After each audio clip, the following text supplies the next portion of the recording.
जहां मैं बैठा हूं इंदौर में, इसी के पास उज्जैनी में एक राजा था।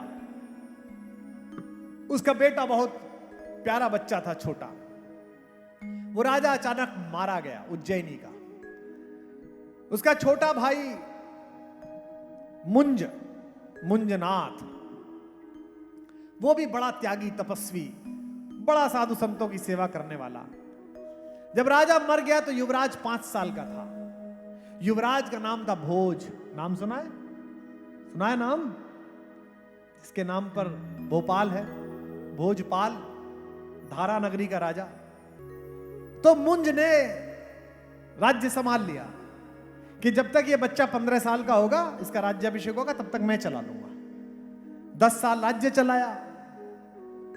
अब जब 9वां साल आया, 9.5 साल बीते, तो जो कैबिनेट में लोग थे उनके मन में डर जागा।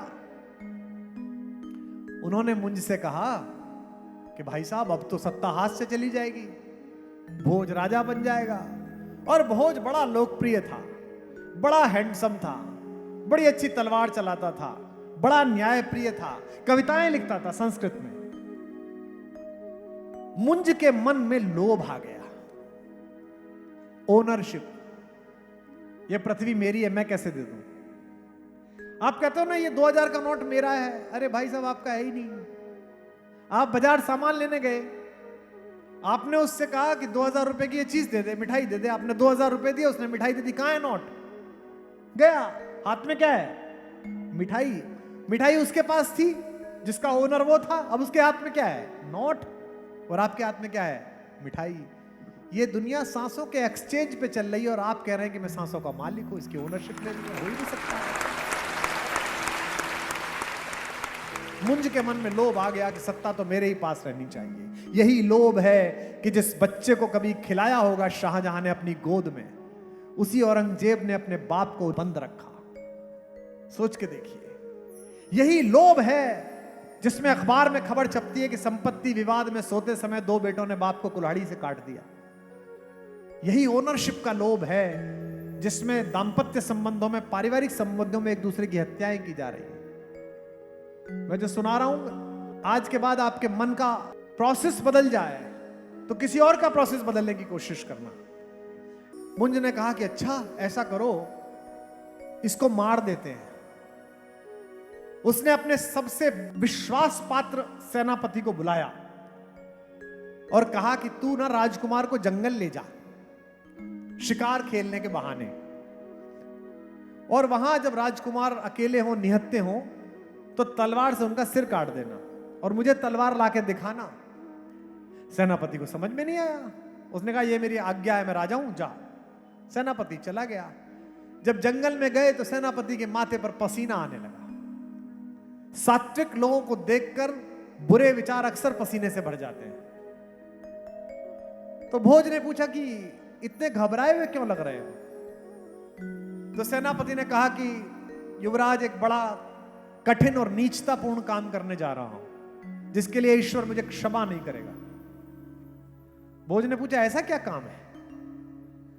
उसने कहा आपके चाचा ने, राजा मुंज ने मुझे यह कहा है कि मैं आपको मार दूं ताकि वो राजा बने रहे।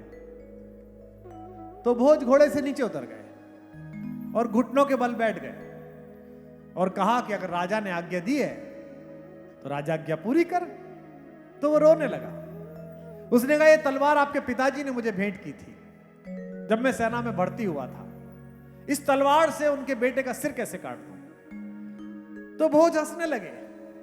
बोले तू मुझे मारना भी चाहता है और मार भी नहीं पा रहा है, बता मैं तेरी क्या सहायता करूं? मैं तो तेरी यही सहायता कर सकता हूं, मुझे मार दे, चाचा को बता दे। तो सेनापति ने रास्ता निकाला।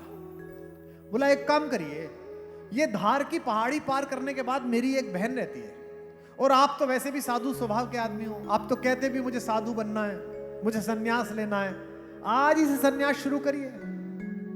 आप मेरी बहन के घर रहिए और वहां से आगे निकल जाइए हिमालय। आप भी बच गए। बोले तू क्या करेगा?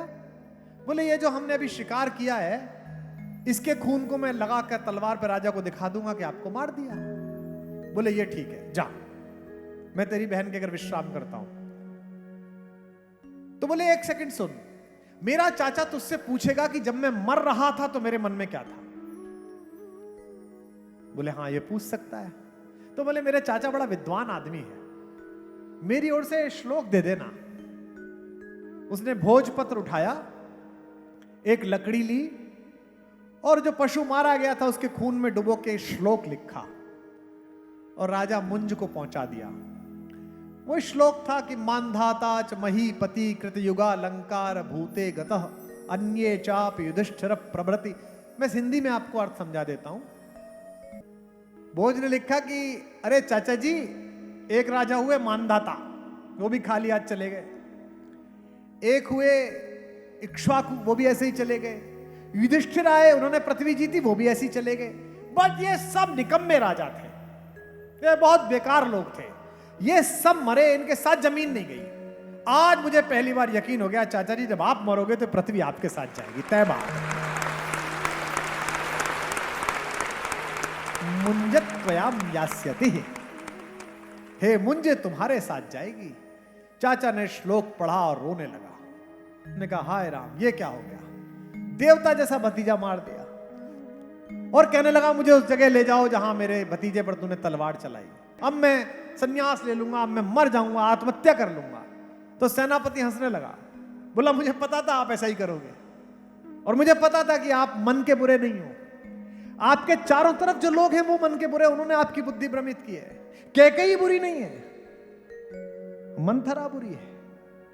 परिवार के बाहर खड़ा हुआ कोई भी व्यक्ति अगर तुम्हें सगे भाई, सगी बहन, संबंधी और माता पिता के बारे में बुरा बताकर कहे कि मैं तेरे साथ हूं, तो समझ लेना वो तुम्हारे साथ नहीं है, वो तुम्हारी हानि के साथ है, वो तुम्हारे अपयश के साथ है, वो तुम्हारे पतन के साथ है।